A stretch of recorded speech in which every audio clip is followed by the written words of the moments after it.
गणपतीचा सण होता. 8 वर्षांचा सुमित एका सायकलच्या दुकानाबाहेर उभा राहून नवीन सायकल पाहत होता.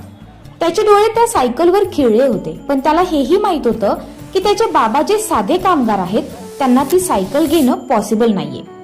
सुमित घरी आला. त्याने आपला एक छोटासा गुल्लक फोडला. त्यात एकूण 150 रुपये मिळाले. तो घरातल्या गणपतीच्या गाभाऱ्यात गेला आणि ते पैसे बाप्पाच्या मूर्तीसमोर ठेवून हात जोडून बाप्पाला म्हणाला, बाप्पा, मला सायकल नकोय, पण माझ्या बाबांचा जो फाटलेला शर्ट आहे ना, तो प्लीज बदलून दे आणि त्यांच्या पायात चप्पल सुद्धा दे. हे सगळं बाबा मागून पाहत होते.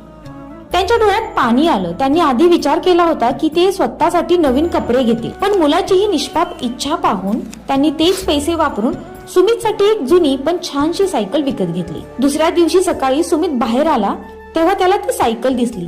तो खूप खुश झाला, पण जेव्हा त्याने पाहिलं की बाबा अजूनही तोच फाटलेला शर्ट घालून आहेत, तेव्हा मात्र तो रडायला लागला आणि बाबाजवळ गेला आणि बाबांना म्हणाला, बाबा, तुम्ही का घेतलीत मला ही सायकल? मला या सायकल पेक्षा तुमचा आनंद खूप जास्त महत्वाचा आहे. खरंच किती निरागस असतात नाही लहान मुलं, एकदम निस्वार्थी.